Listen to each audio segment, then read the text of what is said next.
Good morning, Boker Tov. Welcome back to Living with Emunah.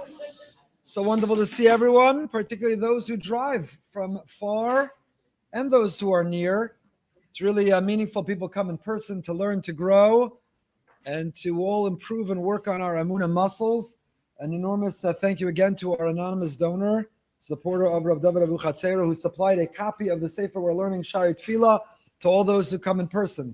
So if you did not remember to take one last week or weren't here last week, please take your copy, write your name in it, underline it, mark it up. Even if you're a guest and visiting, even if you just came to our cold to escape your cold and you want to take a Sefer, please take one. It's our pleasure. As always, want to begin with our attitude of gratitude and express thanks to our generous series sponsors. First of all, Avi and Bella Morgan, in memory of Rabbi Dr. Brian Galbert, in memory of Bella's mother, our learning should be Lili Nishmas, Dr. Ellen Shanzer.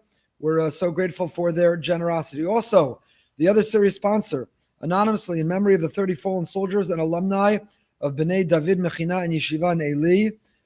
Horrific, hard to believe. This one yeshiva lost 40 soldiers and alumni. October 7th on the war since. This week we're highlighting Sergeant Dvir Lisha, Hashem Yikom Damo, 21, a Golani soldier from Nitzan. He was killed on October 7th, fighting Hamas in the Zikim Beach. Dvir, in a selfless act of bravery, rushed forward to engage the terrorist, which allowed civilians to escape. There's footage that shows him before he fell, bravely running towards the terrorist, firing his weapon. He's survived by his parents, Nava and Nissan, and his 7 siblings. They should find only comfort and strength. This morning's shiur is sponsored anonymously in honor of Anua's granddaughter, Kayla Emunah. I think that was me last week. Unless someone else just had a granddaughter named Kayla Emunah. That'd be very hard to believe. By Elaine Trachtenberg, Andrea and Alan Lieber, and Dvorin Hill Lefkowitz on the 12th year at site. 19th of Cheshvan and Dr. Howard Trachtenberg, our beloved member. We miss him, and we're grateful to him. And Yibad L'chaim to Elaine for their role in our community. Chaim Tzvi Hirsch ben Binyamin, who was a beloved husband, father, and grandfather. For Simcha Yaakov ben Aliza Bracha to have Atzlacha in his learning and enjoy his learning. And for an anonymous to have a full refuah shlema. Ayelet Strauss and Amanda Melman in honor of the upcoming wedding of Ayelet Berkowitz and Yossi Mandelbaum. Mazel Tov. May they build a bayis nama b'Yisrael and continue to be an example of what it means living with Emunah.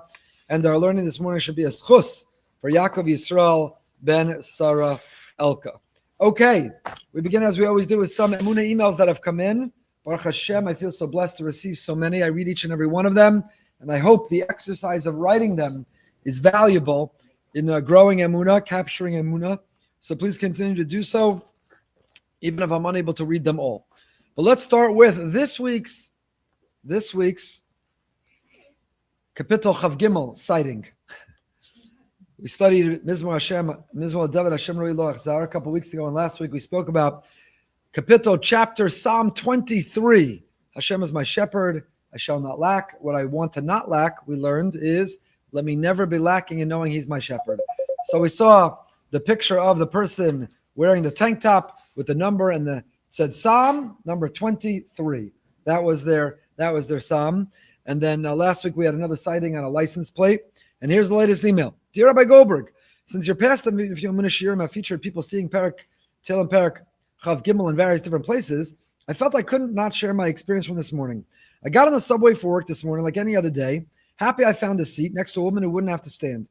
Except that today a man entered the same subway car as me, blasting and singing along to music that was not friendly, nor was it appropriate for the children sitting in the subway with their parents.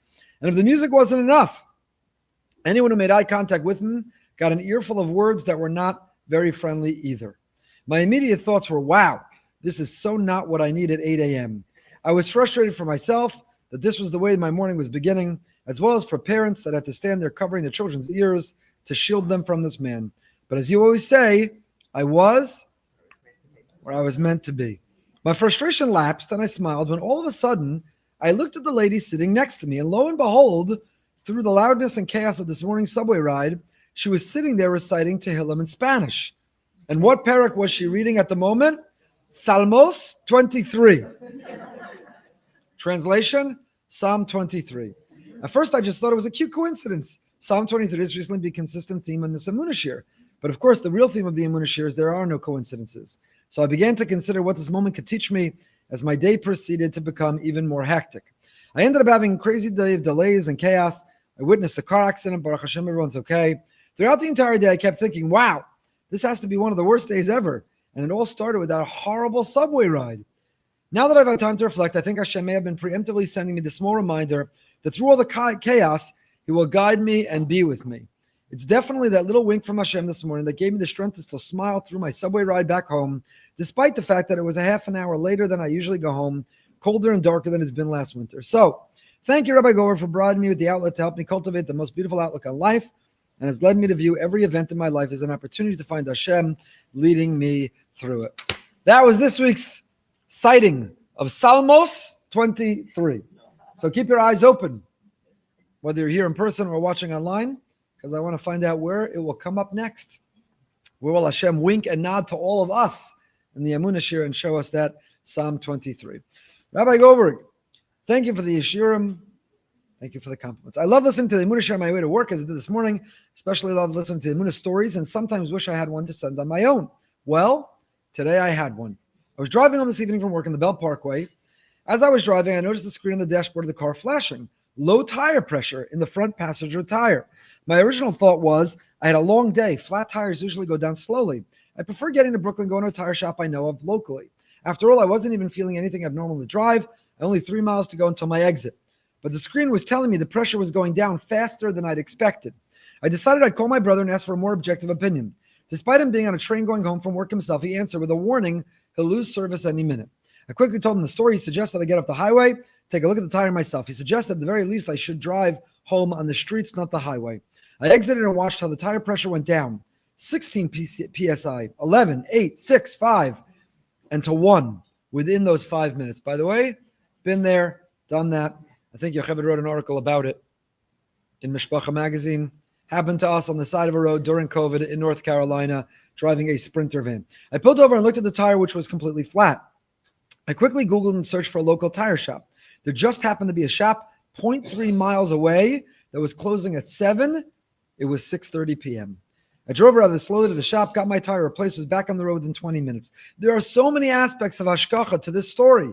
The car wasn't even beeping to alarm me of the low pressure. I could have easily gone on a few more minutes without noticing it. If I went with my initial thought of driving, I would have been driving 50 miles an hour plus with a potentially full flat tire that went within minutes, which could have been extremely dangerous. Fond of the hashgacha of being a tire shop 2 blocks away from the exit, I was able to go minutes before closing. What a hug from Hashem. I am no stranger to moments of questioning, where is Hashem? But sometimes it's the small things that really aren't so small, where we need to realize we are where we're meant to be. Perhaps it could be an inspiration for the bigger, more challenging moments to feel strengthened that it too is from Hashem. I'm speaking to myself. Thank you again for all the inspiration. Okay, next email. I don't know, it's anonymous who wrote it, but I love the heading of it. Subject line, love you or hate you, question mark. Hi, Rabbi Goldberg. Should I love you or hate you? I was nervous it was from Yocheved. Depending on the day. You never know. Should I love you or hate you? I've been pondering that question, and by the end of this note, perhaps the answer will reveal itself. Okay, you had me at hello. You see, I'm a cynic. I tend to believe that people are driven not by goodness, but by something less pure. And yet, your Living With Emunah shiur from a few weeks ago has been echoing in my mind. You spoke about people's reaction to others' pain, the woman who said she cried for the man in such pain turning away from God, and the many who reached out wanting to invite that lonely Balas Tshuva for Shabbos. I find myself drawn to the stories where hardship meets faith, where things don't turn out perfectly, but Emunah endures. I often roll my eyes at the happy endings, the aha moments where everything resolves neatly, and the refrain becomes, God was there for me. Of course, we thank Hashem when things end well. What about when they don't? People who cling to faith despite their suffering. That's the kind of truth that moves me deeply. This week, you spoke about David HaMelech's words, Gam ki elech b'geit tzal, mavis lo ira ra. Years ago, when I worked on Wall Street, my sister gave me a CD. Yes, a real CD. Anyone not know what that is? Looks like a donut. It's got a hole in it. It spins, and you listen to music. It was music by Dr. Rabbi Eli Kranzler. I remember sitting on the command bus, hearing those very words sung for the first time. The melody, the message, I didn't even know what the translation then, but it pierced straight to my soul. Tears streamed down my face, and I didn't even understand why. I was embarrassed as people looked at me strangely, but I embraced the tears, welcoming the emotion since I often felt numb. And here I felt deeply. Listening to your shiur now, I finally grasp what those words truly mean. I do live with fear of Hashem. How could I not, after a lifetime filled with challenges, grief, and weighty moments that test the human spirit? I'm not exaggerating. My story would make you cry. But for the purpose of this email, I made a decision. I choose to love you. Perhaps next week I'll feel differently. No offense. None taken. I love you for reminding me of Gam Ki Elech Begeitz Almavis. I love you for reminding me that good people still exist. I love you for honoring the authenticity of those whose stories don't have a perfect ending. And most of all, I love you for being engaging. Normally, the idea of listening to a shiur makes me shudder. Truly, I've been grown disenchanted. Yet you somehow have managed to hold my attention even as I walk and listen, headphones in, trying to internalize the message, believe in Hashem. So thank you for keeping me listening, for rekindling a small dose of Emunah. Here's to the next Living with Emunah shiur. I can't wait. So it's nice, at least for today, to feel loved. All right. At least for today to feel loved. Okay. There's so many more. They're so good and powerful. The bicycle. But we've got Torah to learn. This is a powerful, painful one. Dear Rabbi Goldberg, your podcast number 363 was the week I was sitting Shiva for my beloved husband. Because of all the wonderful supportive friends who were flooding our house, I had not listened to the podcast for the week. That is until my daughter excitedly contacted me telling me I had to find time to listen, and I understood immediately. My husband's trademark in learning and davening was to write in small print with a mechanical pencil meticulous notes in the margins of all of his farm. You remember last week when I told you the great gift? And I encouraged you, don't leave it here. Don't give it back to me. Take it and make it your own. Torah Hashem Chavtso v'Soraso Yegei Yomam V'Layla. The opening capital of Tehillim. David HaMelech says the Torah belongs to God, but when you underline it and highlight it and write in it and mark it up and put the English translations over it, you make it your own. Break the binding. Make it fall apart. Fill it up with your notes. That's what I spoke about last week.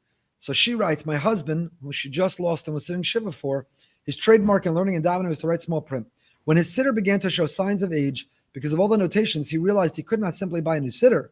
He got boxing tape to patch up the well-used one, which now is a treasured legacy for the children and grandchildren.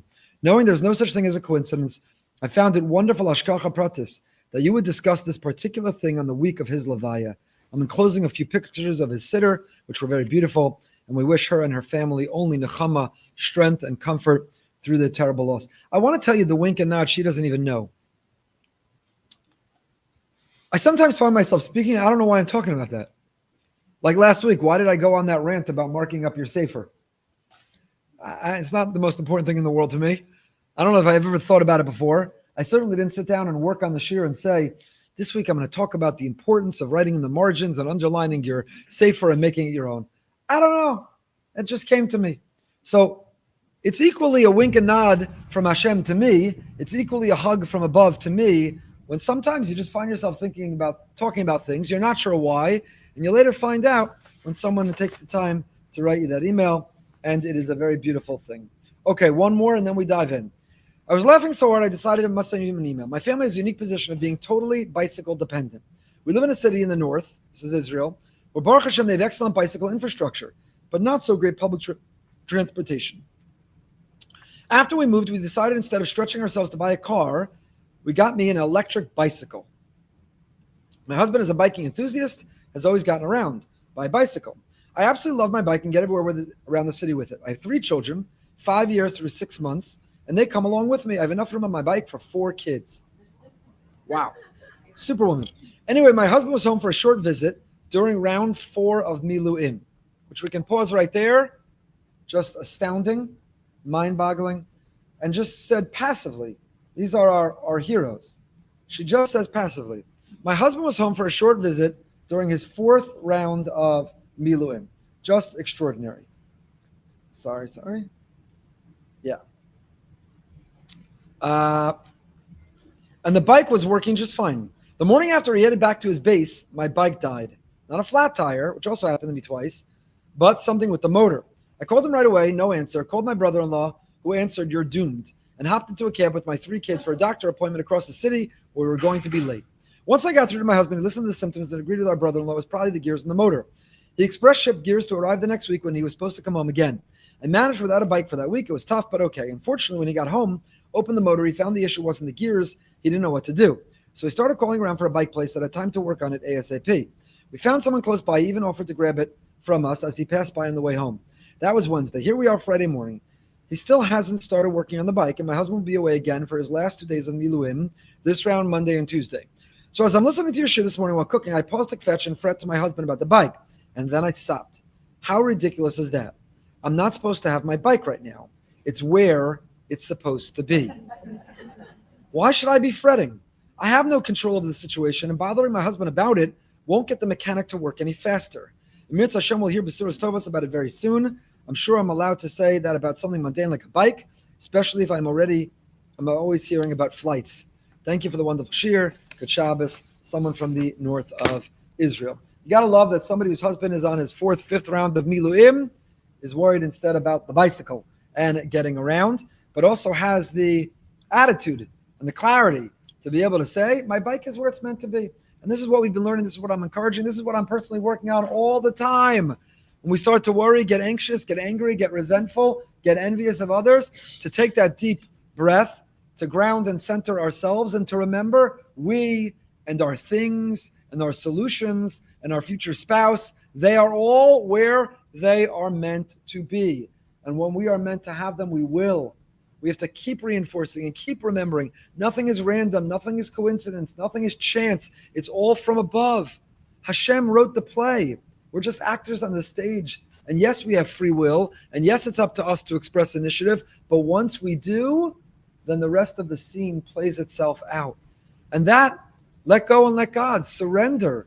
And the serenity that comes with it by realizing, I'll get the bike when I'm supposed to. The package will be delivered when it's supposed to. I'll meet that person when I'm supposed to.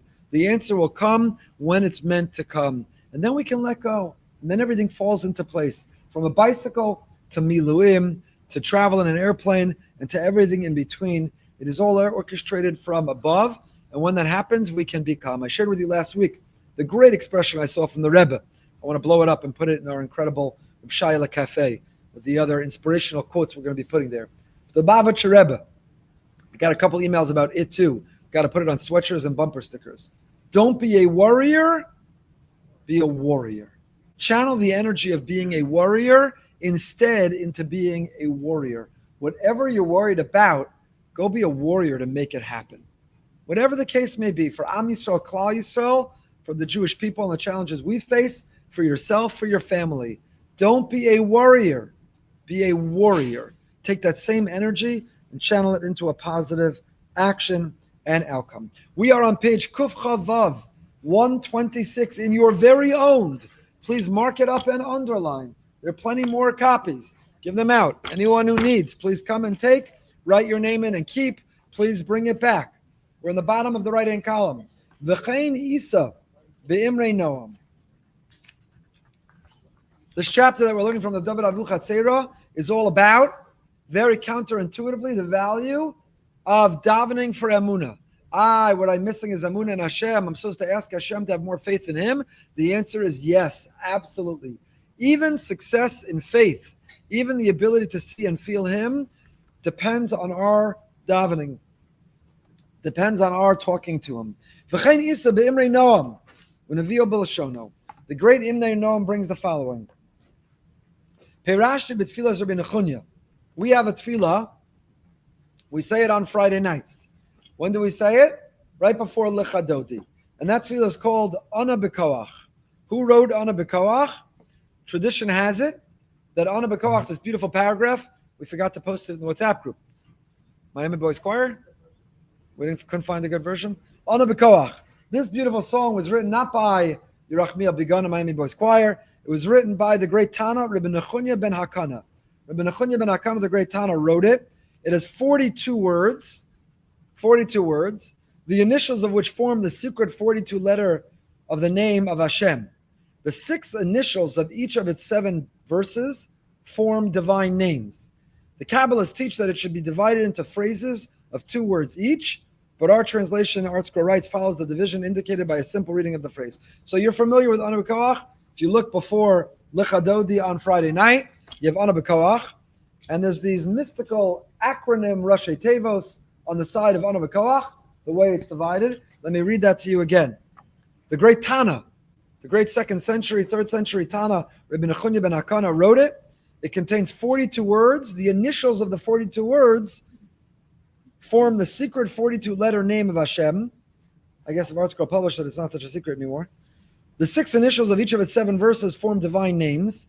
It should be divided into phrases of 2 words each, and the ArtScroll translation follows the divine division indicated by a simple reading of the phrase. So, this tefillah of Rabbi Nechunya, Ana b'koach gedulas yemincha tatir tzarura. What do these words mean? I'm just turning the air conditioning off since it is freezing cold outside.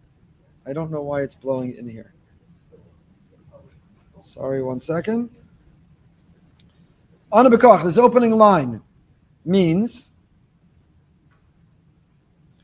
we beg you, with the strength of your right hand's greatness, unite the bundled sins. Ana b'koach, we beg you, b'koach, with your strength, gedulas yemincha, the great strength of your right hand, tatir tzarura, untie the bundled sins.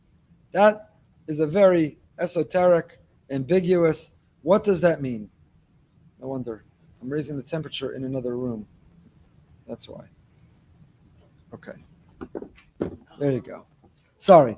Ana b'koach gedulas yemincha tatir tzarura. Hainu kiksiv. The pasuk in Eicha says, Ki el mipi elyon lo seitzei haraos. From the mouth of God above, no evil goes out. All dinim, all strict justice, are actually filled with kindness in their inner core. We live in a world where, from our limited, finite perspective, we sometimes experience things as strict justice. Why did that diagnosis come in? Why that news? Why that event? Why this crisis? Why that result? Why that outcome? It feels like painful, strict justice. But inside every act or experience of justice is a loving kindness from Hashem. But we turn to Hashem and we say, but Hashem, we know all that you do is by definition good. We know that. But we want it to also feel good. As we shared last week, that the Rebbe taught, Shana Tova u'Mesuka. Let it be not only a good year, but a year that's good and sweet. By definition, if it's good, if it's from you, it's good. But good can be bitter or good can be sweet. And we ask for and we want and long for a good that is sweet. Because we don't have the strength. We don't have the strength to endure the dinim. We daven in Tehillim, Kapitel Pehei, Hareinu Hashem, show us chasdecha. Just show us and shower us with love and kindness. Let it be not only something which is kind by definition and good by default, but let us see it. Let us experience it in that way too. B'zehu, and that's the meaning. Ana b'koach gedulas yemincha. Hainu, shekol ha'inyanim sheim b'koach u'gvura, all things that come from your might and your strength, u'b'pnimya shalem heim b'bechinas yamin shu chesed, and their inner essence, they're coming from the right.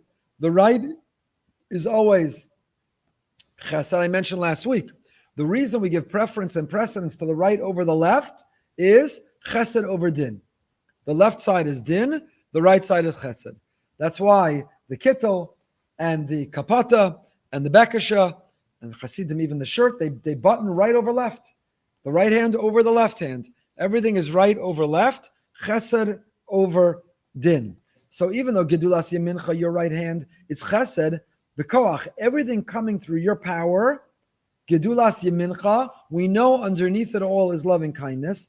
And even though from our perspective it feels like and looks like din, justice, im kol zeh, tsarur v'tzafun b'socho, koach hachesed shu kulo tov. Hidden and embedded and inside of it is loving kindness, which is all good. V'yach anu mevakshim tatir tzarura, shetiftach hatzor b'socho shem hachasadim, unbundle and untie the loving kindness and the goodness. Let us see it. Let it be visible. Don't make us have to search for it and find it. Don't make us have to wait for it to one day come. Untie it and unbundle it. Let us see it. Let us find it. Shagam le'einei habasar yerau shu hakol b'chesed. Even to the eyes, even to the naked eye, even to the mere mortal, let us see it and experience it. In other words, our lives are by definition good. Everything that comes from Hashem is by definition good. But there's a good which is painful, and there's a good which is pleasant. So we ask Hashem, we turn to Hashem and we say, let all the good not only be definitionally good, but let it be experientially good. Let us see the good, unbundle, untie. Let us see, let us feel, let us access, let us know the good even within the chesed shebedin. Let us see the kindness even within that which feels like justice. We have, once a month, we meet a Kaddish club. It's a club nobody wants to ever be part of. But those who are in their period of mourning, and nobody's ever kicked out of the group, there are people who stay long beyond the year, people who come on again when they have a yahrzeit. We get together, we learn a piece of Torah connected to grief, mourning, loss, and then we open it up for people to share and to emote and to be among others who are going through a difficult time.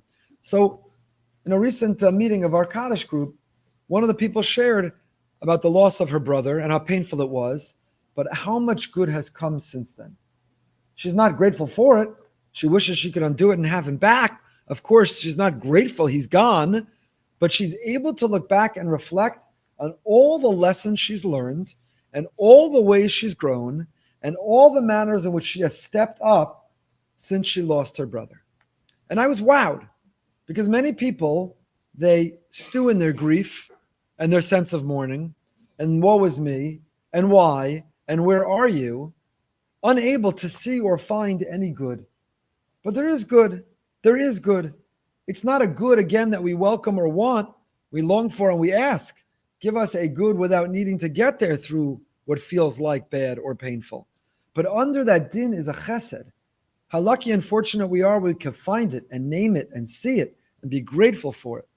But the real tefillah is to not have to have the chesed laced in din, but to have it be just revealed and exposed and direct. The Kod Darash Rabbi Kodesh Chaim Tzanz, the great Divrei Chaim, the great Rabbi Chaim Tzanzer, also mitfiloso shel Moshe Rabbeinu. Moshe Rabbeinu, who also had a tough and difficult life. Moshe Rabbeinu, true, he grew up in a palace, but he was on the run, fleeing for his life to Midian. He came back and he became a spokesperson for this incorrigible, infuriating Jewish people who failed him time and again. He didn't get to see his dream realized of going into the land of Israel. His leadership role and the sacrifice he made in fulfilling it impacted negatively his marriage, but also, in a sense, cost him his children, because many here don't even know Moshe Rabbeinu's children's names. Can you name the children of Moshe? The children of Moshe, who did not succeed him. They did not take over the Rabbeinu status, the Rabbeinu role. There's a lot that Moshe, and all he wanted to was to see his dream fulfilled, escort the Jewish people into the land of Israel. And he davened. How many times did he daven? Not once, not twice, not 50, and not 100. How many times did Moshe daven?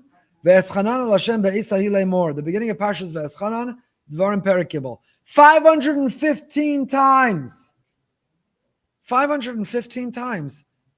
Over and over and over and over and over and over again. You know, it leaves us confused because sometimes we wonder, should we let it go because Hashem was saying no? He closed that door. He said, that's not what's best for you. Or did he want us to get up to 5:15? Ask over and over and again and again. Ebrana ve'eres tova. He asked, please let me in, let me see, let me feel. I'll be emeritus. I'll be retired. I don't have to be active. Yoshua can succeed me, but let me realize and fulfill my dream of entering the land. It's what I live for. This is what I was leading for. 515 times. How do we know 515? That's the gematria of Veschanan. V'amar levar, said the Sanzer, Shabakashas Moshe Rabbeinu, I saw Shaf Shebevadai Gam Agzera Shali Yikanas Yisrael Tovas Lo Tovas Yisrael. Now, why didn't Moshe? This relates to what I wrote about last week and what I spoke about. I'm waiting to get permission from people to read their emails.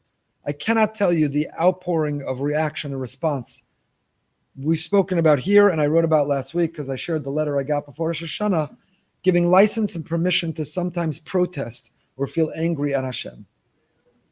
And I can't tell you how many people who reached out and said how much that meant to them, because that's where they are and that's how they feel, and they felt like a lost cause.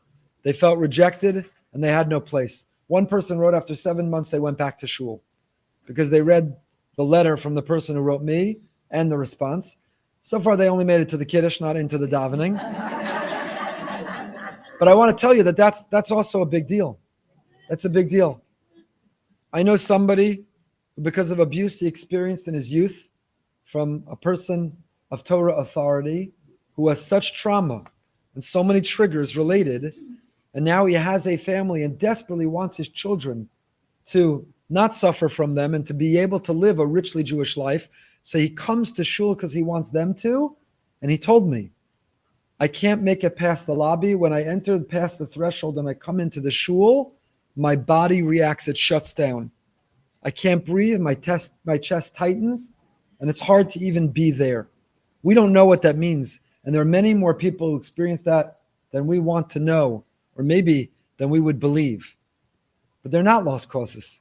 In many ways, as we've talked about, their relationship with Hashem is more real because it's more raw. It's authentic. It's genuine. How many walk right past that threshold, enter right in, and haven't had a real conversation with Hashem in many years or in all the years of their life? They wrap those tefillin, they put on the talis, they open the siddur, they say the tefillah, they extra tehillim, and yet they've never had a real conversation. They're not in a raw, real relationship. So some of those people, it's real. It's real.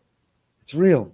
And I hope I'll be able to share some of their emails because they touched me very deeply, just like the original letter writer did. So here, the great Sanzor of Chaim Sanz, the Divrei Chaim, he points out, why didn't Moshe say, if Hashem said, no, I can't enter Israel, that's what's best for me, so I'll leave it alone? Why did he come back and ask again and again and over and over? So it was good for him. It was the right thing for the Jewish people. Moshe had unbelievable, unconditional, unequivocal faith. Moshe had maybe the most perfect faith. Moshe certainly believed in Hashem and believed that everything Hashem did and determined was for his best and the Jewish people's best. So leave it, drop it, move on. You asked, Hashem said no, okay, weiter. Nevertheless, Moshe said, please, pretty please with the cherry on top, pretty please. Can't I, won't you? It's the last time, I'll never ask you, please, can I? 515 different ways. He mutchered, and he bothered, and he came after, and he drove Hashem crazy. What was Moshe saying? What was Moshe davening? Says the Divrei Chaim Sanzer, Moshe was saying, I know that the no is the best and what's right for me and the Jewish people. But can't you make a right and best for me and the Jewish people that includes me going into the land? If the answer is no, I accept it. I surrender and I submit. But I'm asking, can't you pivot and adjust and make it what's right for me also with what feels good for me? I thought I was going to get a hard time on that article or our shiur, this concept of being able to and being allowed to, having a license to protest or even be angry at God. I didn't get any pushback. I think we brought lots of rayas, lots of evidence. Avram and Sdom, Eov, Yonah, Yirmiyahu.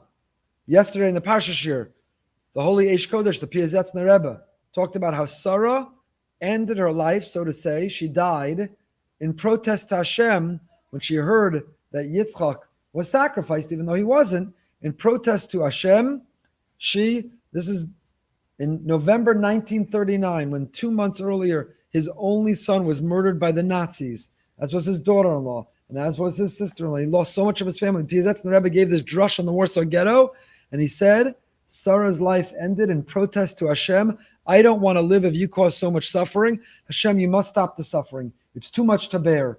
You're a loving God. If the Piazetzner could say that about Sarah, that sometimes we can protest to Hashem. So Moshe Rabbeinu did not just take it. Moshe Rabbeinu turned back to Hashem and he said, I get it.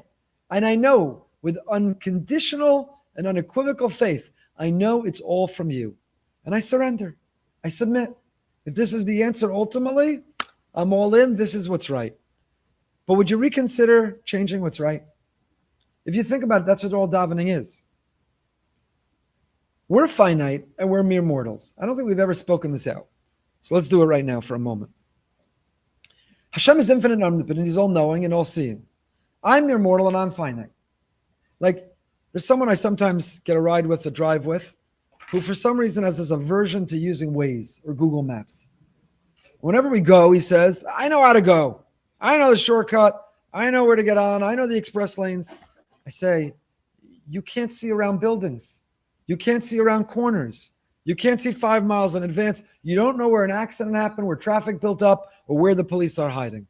Why in the world would you follow your limited intuition of how to go instead of the satellite in the sky that sees further and better, more accurately, more precisely, and tells you and knows exactly where to go?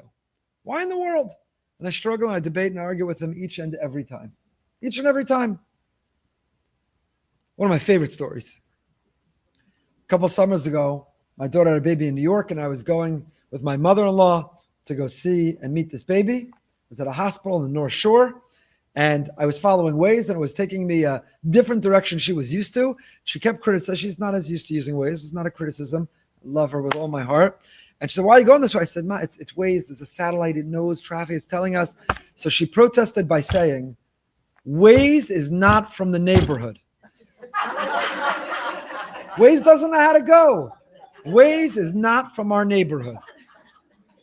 Okay, there's a little generational thing there. Waze is from every neighborhood. Waze is from every neighborhood. Waze knows how to go. Waze knows how to go. I'm only slightly exaggerating. Every time I turn the car on, I put on Waze. Almost from my house to shul. I'm exaggerating on the circle. But I'm telling you the truth that if I'm off the circle, when you have to drive carpool, whichever direction you're coming off the circle to drive carpool, put on Waze. You don't know better where traffic's built up, where an accident happened, where police are hiding, where a light is out. You don't know. Put it on. It knows better. So stop this ego game. Stop. It takes 3 seconds. Put it on, and it's going to tell you. Again, now I'm going to get emails. Google Maps is better than Waze. Waze is better than... There's an age-old debate, whichever one you want to use, but use something relying on a satellite in the sky. Why am I ranting about that? Because I have a perspective on life. I have a perspective on when I should get married and if I should be healthy and how much money I should make and what an outcome from an election should be. That's my perspective. Then there's a satellite in the sky known as the Ribono Shel Olam, the Almighty. He's not only from every neighborhood, he created every neighborhood, he runs every neighborhood, he knows everything about every neighborhood. He's in charge, he's in control. And he has another perspective about when I should get married and if I should be healthy and how much money I should make and if I should have children and who should win which election. And now there's a conflict.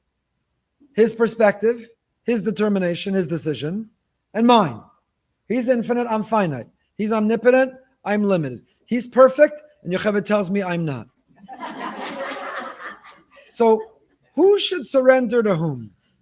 Who should surrender to whom? Only because we have such an amazing marriage can I make these jokes. Who should surrender to whom? Should I give in to God and do it his way, or should I really be busy protesting, appealing, talking to him, and trying to force him to conform? Who should conform? Who should conform? Should I conform to him or should he conform to me? Isn't it logical and obvious to say he's infinite and omnipotent, he's up in the sky and all-knowing, everything he does is good by definition and for the best. So enough, Goldberg. Stop davening and asking, stop controlling and manipulating, let go and let God. He's in charge and in control. Close the siddur, close the tehillim, close the conversation. Whatever happens, passively accept it's coming from God. That question bothered me when I was younger. That question bothered, not like high school younger, post-high school younger. That question bothered me. Why are we davening? What are we asking for? Why am I trying to change God's mind when if it's a choice between his mind or my mind, we should go with his mind every time? Do you ever think about that question? Has that question ever bothered you? Does the question bother you now that we've asked it? Is this thing on? Is anybody listening? Yes. Okay, thank you. Thank you. So the Alshach, others, the Akedah, they all have the following. How do you say to pray in Hebrew? Hispalel. What form of the verb is hispalel, to daven, to pray? It's hitpa'el. It's the reflexive form. What am I trying to change when I daven? Am I trying to change God's mind? No. I'm not trying to change God's mind. What I'm trying to change is myself. Why? Because the determination God had for what's best and what's right and what's good was for the me before I davened. But when I daven and I change and I transform myself, what I'm saying is it's a new me. So let's come up with a new what's best for me. So what you had determined was best for me was true for the old me. You did it maybe to even get my attention. Well, you got it. And here I am. And now, through the exercise in humility and dependence and faith and surrender, through the closeness I've created with you, I'm a new me. And now that I'm a new me, how about you come out with a new decision of what's best for me?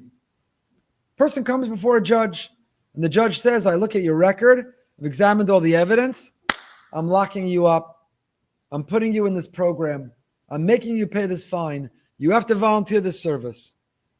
And the person then says, Judge, may I approach the bench? Can I speak from my heart? And wins over favor with the judge and convinces the judge that the person who stands before him or her is not the person who did all those things, is not the person who all the evidence points to the crime. They're a different person. I see you've worked on yourself. I see through the way that you presented yourself, you're a new you. So you know what? It's true that was my decision, that was my judgment, but I hear you. And I hear that you're different. And I see that you're different and transformed. And therefore, tell you what, this is my new determination. This is my new decision. This is what I'm going to do for you now. I was once in court testifying for someone on behalf where that happened. The judge was sentencing, and the judge heard the argument. I happen to speak on that person's behalf, but much more importantly, heard the person himself. And the judge said, I want you to know, Mr. So-and-so, when I walked in this morning, I already made the decision. I was going to sentence you to such and such.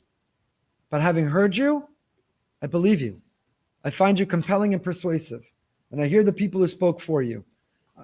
Unfortunately, I've done this several times for several people, and I've never seen that before.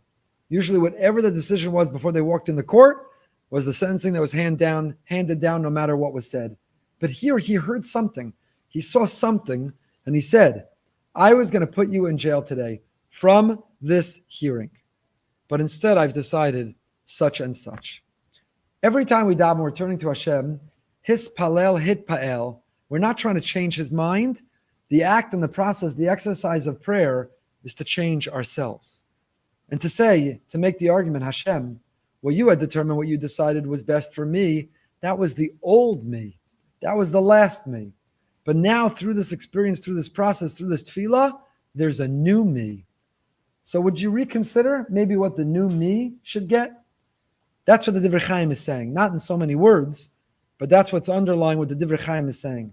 The Divrei Chaim Nasanzer is saying, Moshe is telling Hashem, Ribono Shalom, if you think I shouldn't go into the land of Israel, that's best.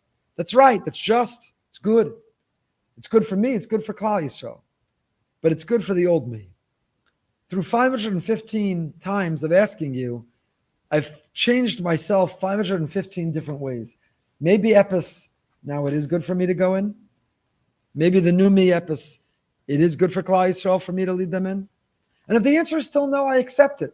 I surrender to it. I submit to you. Whatever you decide and whatever you determine. But the whole process and exercise of tefillah is, I'm a new me. If you've davened and you haven't transformed, you haven't davened. I'm not saying give it up. We still do it. Not every davening is going to be the highest level. Sometimes we could daven a whole month just for that one breakthrough tefillah. But had we not kept opening the siddur the whole month, we never would have gotten to that breakthrough. So you have to keep davening no matter what. But the level we're yearning and searching for, the one we want to be on, the metric or measure every time we close the siddur about that tefillah is to ask ourselves, am I changed? Am I different? Have I been transformed by what I just did? Did I have an intimate rendezvous with the Almighty? Was it real? Was it raw? Was it authentic? Did I talk to him? Did I hear him talking to me? Am I changed? Am I transformed by it? And if we want a new determination, a new judgment, then we have to become a new person. Because if we're the old person, we're not just going to bribe Hashem. He's not just going to look the other way, and we don't want him to. We don't want him to. Because remember, he's a satellite in the sky, and we can only see what's right in front of us. And if there's a choice between the two, we'll always or should always defer to him. So we don't want him to. The only time we really even want him to is because we're different, we're new, we're changed, we're transformed. And that's what tefillah is all about. It's an exercise in emunah, in faith, transforming ourselves. It is introduced. The assumption, the presumption is, you're in charge, you're in control. It is by definition good. And whatever you determine, whatever the outcome, I surrender to you that it is good. But Hashem, maybe consider a new outcome because I'm a new person. Maybe we could change. Now, how does that work when you daven for someone else? Maybe they're still the same person. So why should Hashem listen to you to help them if they're still the same? How should it help to daven for someone else? That's a good question, which maybe we'll pick up with next time. We'll end here. We continue when we turn the recording off. We continue with live questions and answers for those who come in person. So until next time, stay happy, stay healthy, stay holy. We'll pick up with next week. Questions?